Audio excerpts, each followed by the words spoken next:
No one told me that this was going to be Fast and Furious.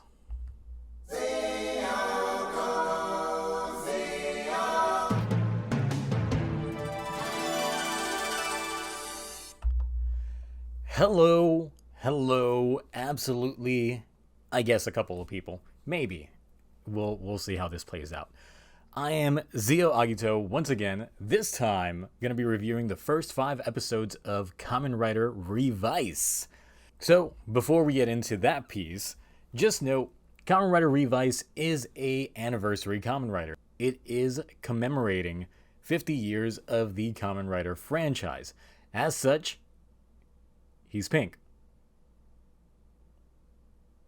Okay, look, I get it. Decades, magenta, we can fight this fight. But you can't tell me there's not a correlation between these anniversary riders. There's gotta be. So, Kamen Rider Revice is the 50th anniversary Kamen Rider show. Of course, we know that there's other 50th anniversary events going on that will commemorate the anniversary along with this show.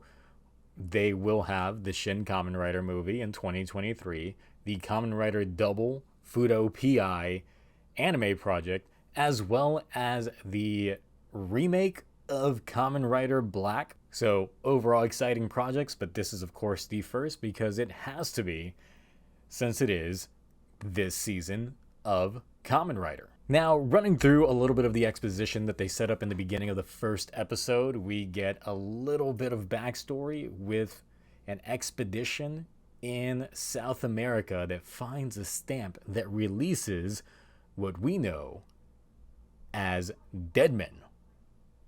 And this is the ability to manifest a demon from your body, because apparently everybody has some sort of demon inside of them, and the stamps just help them get it out. Fast forward to the current era, we have 2 groups that kind of came about from this expedition.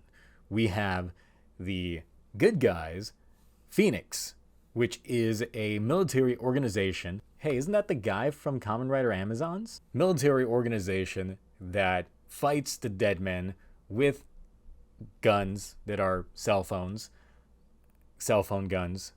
When did I see that last?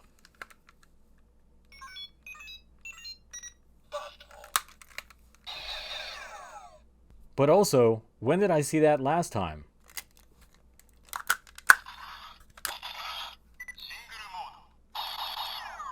But they've also developed a rider system to go ahead and manifest the powers of their Deadman to transform. Then we have the villains, which are, of course, the Deadmen themselves, led by stereotypes. Look, when you come out here in bright Dias de los Muertos outfits, along with the sombreros, and you come out with names like Ortega and Julio, and you say gracias, well, I don't know what kind of game you're trying to play, but that shit's funny as fuck. They serve a master, Lord Gifu, or Gif, or Jif. One of those. I'm not going to rewind back and see what they said. It's Gifu. And apparently this lord has a fiancée who is... She's so fine. She is so fine. A1, like, casting choice right there.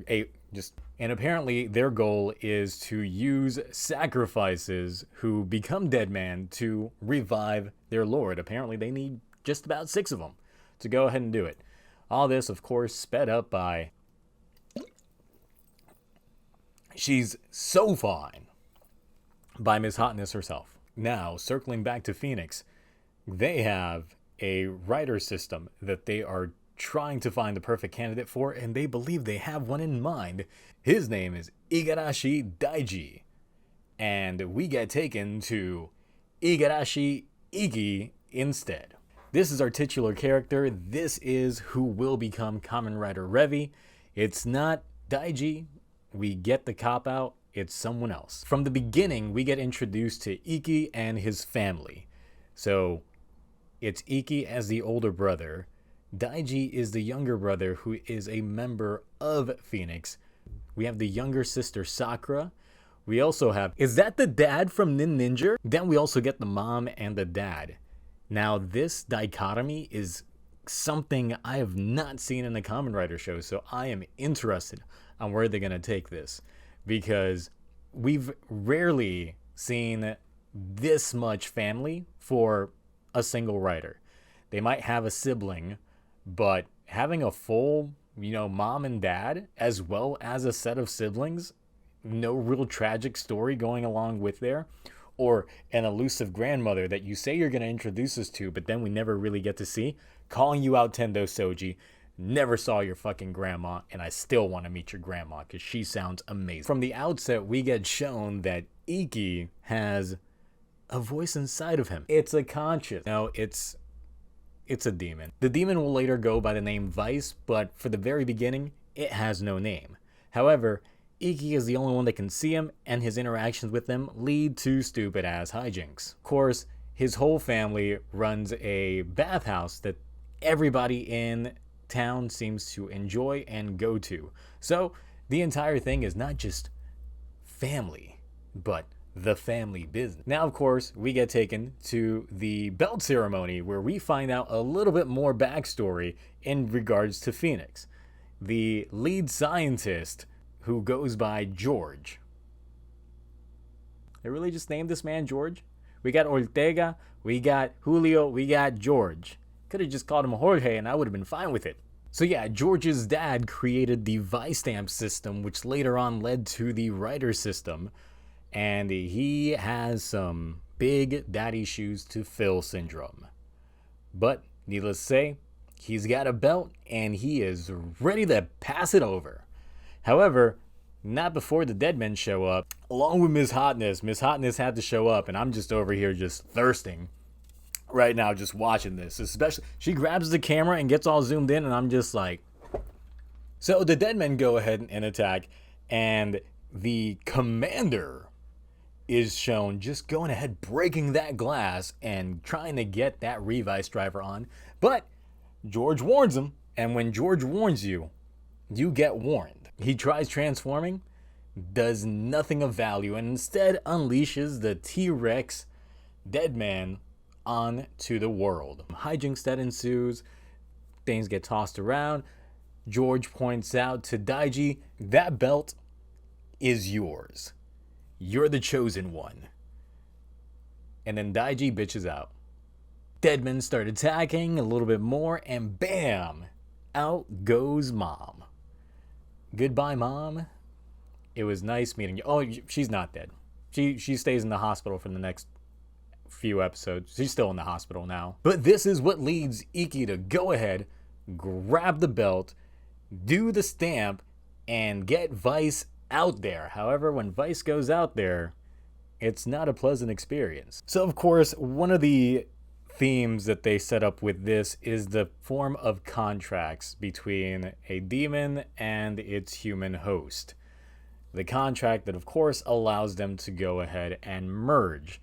So, Iki has one with Vice, and using the power of the Rex Genome Vice Stamp, they are able to transform into the titular Kamen Rider Revi. Not Revice. Turns out, Revice is just a combination name between Kamen Rider Revi and Vice. Revice. I think this is the first time that's ever happened where the name of the show is not actually the name of the writer. So, once again, we are just changing things up with this formula. I am feeling the change in the air. The transformation sequence in itself is very awkward for me because it seems like the writer's room just asked themselves, what are kids into nowadays? I don't know. They just seem to be into their phones a lot. That's it. Text conversation. We're going to make it so there's like a big wall that appears behind them. And And get this, it's going to be a conversation. Conversation? Kids don't have conversations. They do over text. So, the wall in the background is just going to be the chat between Iki and Vice. And it's just going to be whatever we decide to write in terms of what's going on in that episode. That's just what's going to be back there. What's going to be back there is... So, hold on. We're going to put a screen behind them. And then we're just going to go ahead and just have a write-out session talking about what they're talking about. And that's going to be our master plan for how they do their transformations.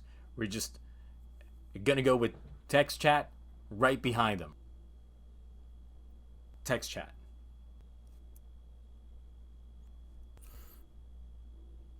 Okay. I'll buy it. Stamp it. So then, of course, that leads us to the belt design itself. I don't like it. I can't say I'm a fan. They've got a big old 5-0 on there, which, in the context of the show, doesn't make any sense. Maybe they'll explain it later on, but for right now, it's just an awkward-looking 5, an awkward-looking 0. He does the stamp, puts it in, twists that thing a little bit, drops it. It's just a weird-looking belt. And it's just very clunky-looking, and honestly, it's the worst part about this suit. I'm not the biggest fan of it. The Vice stamps in themselves look like a weaker version of the bottles that we had in Kamen Rider Build. Now, of course, in the first episode, you always got to have over-the-top battle scenes that, a lot of the budget ends up going into because they want to keep you engaged. And the fight choreography did not disappoint. Actually, going into the majority of these episodes, the fight choreography in general is just good stuff. However, I must address the elephant in the room, and that's this boy thick. There are certain CG-licious transformations that they have in this show, and one of which gives them some thick-ass T-Rex legs. And boy, is that man thick. Of course, after all is said and done, George shows up, tells him, hey, you keep that belt. It's for you, Revy and Vice. And he's like, nah, I fight for family. I don't need this. We're good. Family. Now, in episode 2, we finally get the proper opening to the show, and I gotta say, that shit's a fucking banger. It's a really good intro. I like it a lot. However, I gotta say, the beginning portion of it, with the family just cheesing during the opening shots with that beat, weird as fuck. It's weird as fuck. I'll leave it at that. Before watching this show, I was virtually radio silent on it. I did not look up anything online or see any of the previous announcements or hints or teasers or anything like that going into it. We got our first form change, which was the eagle form. And when it showcased off, I was like, this looks like double. And apparently it wasn't just me thinking that was intentional. In these 5 episodes, we get multiple different transformations to Kamen Rider Revice. Third episode, we get Mammoth, which was obviously Deno. The second I saw his transformation to Mammoth and they did the eyes drop through the train tracks like Deno, I was like, okay, this is intentional. This is where the anniversary thing comes into play. In the following episode, we got the pterodactyl Vice stamp, which, needless to say, I was hype as fuck because they did Kamen Rider Fies, but not just Fies, Fies Excel form. And Not only that, it gets even better. Vice transforms into pretty much a jet sliger, which is completely amazing. Vice is one of my like top 5 Kamen Rider series. So I completely fanboy out when they have any sort of Vice interaction going on. And then in the latest episode, we got Lion, which ended up being Kuga. It's nice how they do the transformations be subtle to the point that you can see what's there, but still be true to the transformations that they have. However, there are a few little awkward tidbits about this. Is of course when Revy transforms, so does Vice. And they can dock together in weird shapes that kind of form the animals that they're based off of. And look, I didn't need the question of do demons eat ass answered or not, and I got that answered in like episode 2. Now, part of the reason why I binged all 5 episodes to start off my review of this show is because sometimes a lot of these shows take a while to go ahead and establish their characters.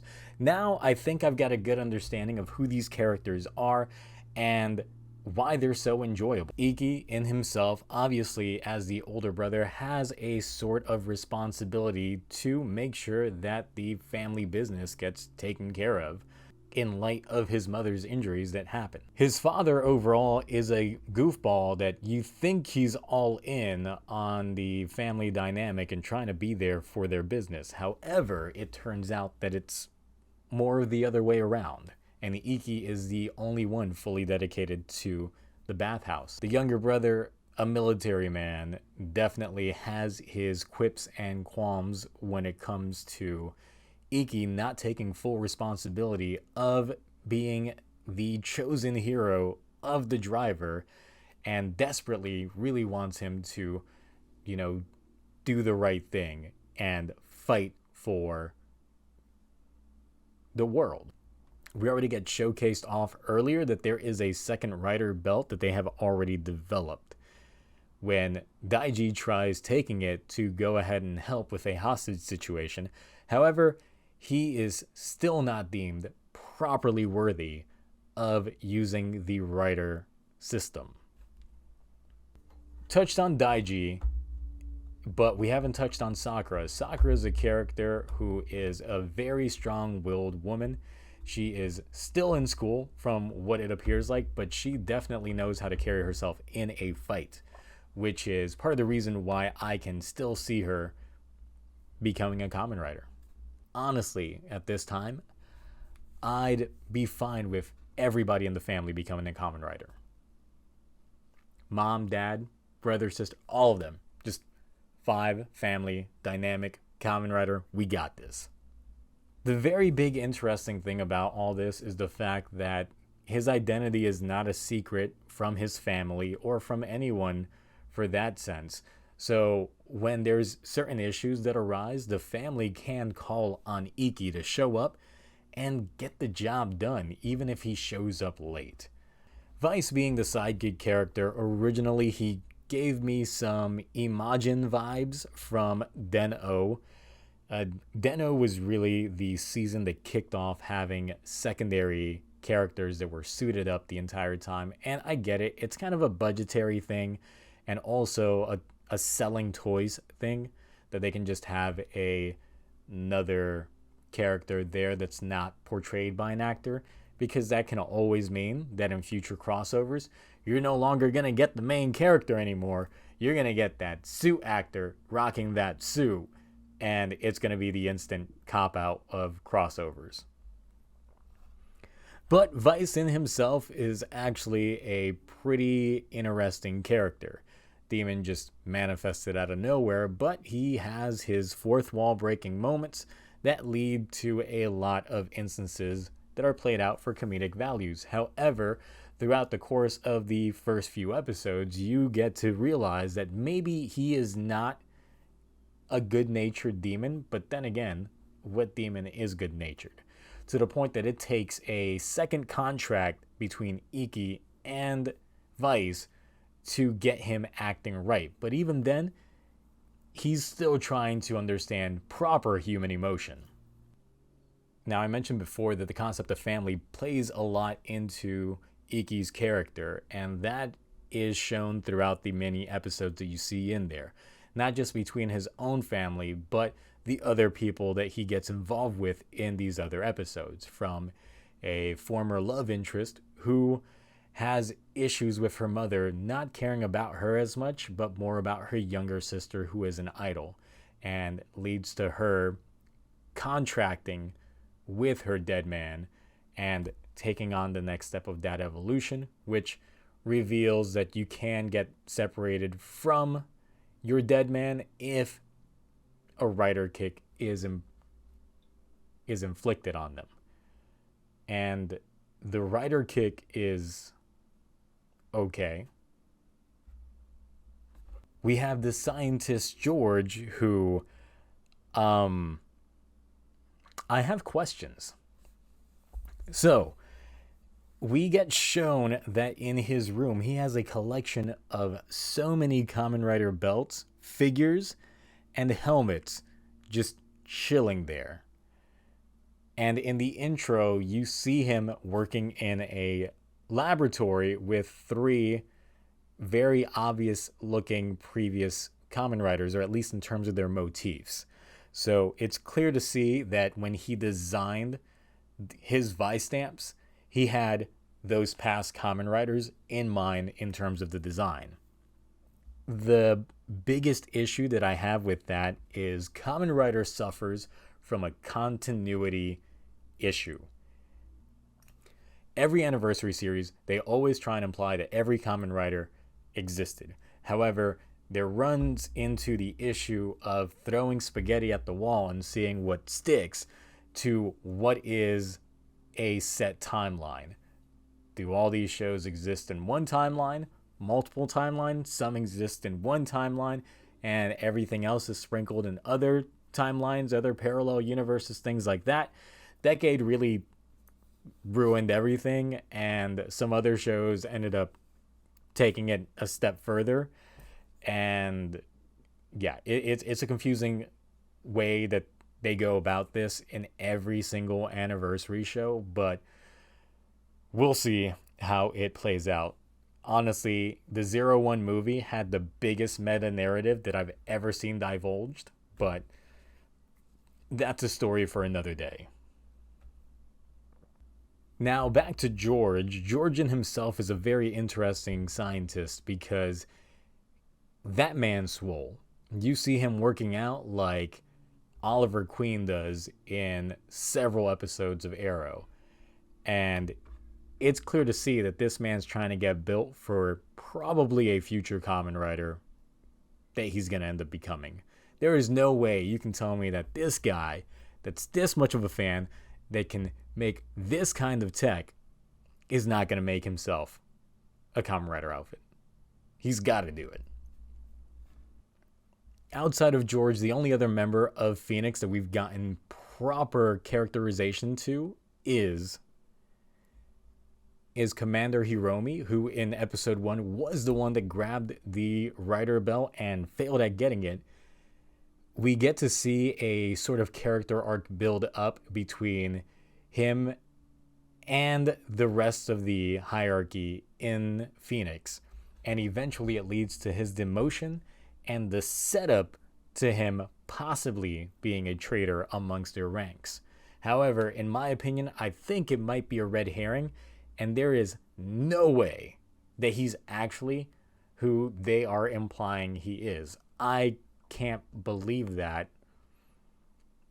But that's also implying that the writers are trying to think that we're smart and they could completely just still make him be this new Kamen Rider that I'm about to get into. Now, in episode 5, we do get introduced to the next writer in the show, which looks kind of menacing. But, 9 times out of 10, a lot of these introductory writers end up becoming good guys. The writer's name is... It's Kamen Rider Evil. Evil. Why the fuck would you name somebody Kamen Rider Evil? If they call him Kamen Rider Evil, he's got no chance of being a good... This is dumb. Why would you name the... Okay, so... first 5 episodes. Binge them for the sake of just trying to get a feel for where this story is going to be progressing and going on from there.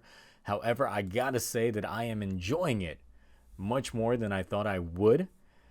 Full disclosure, I gave up on Kamen Rider Saber after 2 episodes, and you can tell me if I was wrong for doing that.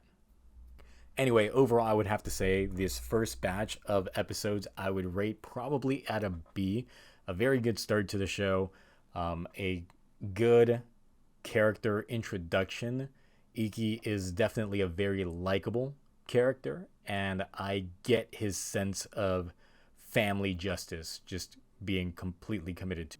Outside of that, how do you guys feel about the first 5 episodes of Kamen Rider Revice? Is it good? Is it living up to your expectations? What are your expectations in general? I know that the writer for this show is new to Kamen Rider, so I am not expecting the usual tropes that we get with the show. And honestly, if these first few episodes are anything to go by, they are not going with the usual tropes that we are used to when it comes to Kamen Rider, and that is a breath of fresh air for me. So until next time, I will be back next week with my take on episode 6, and until next time, well, whatever, because no one's going to be watching this anyway.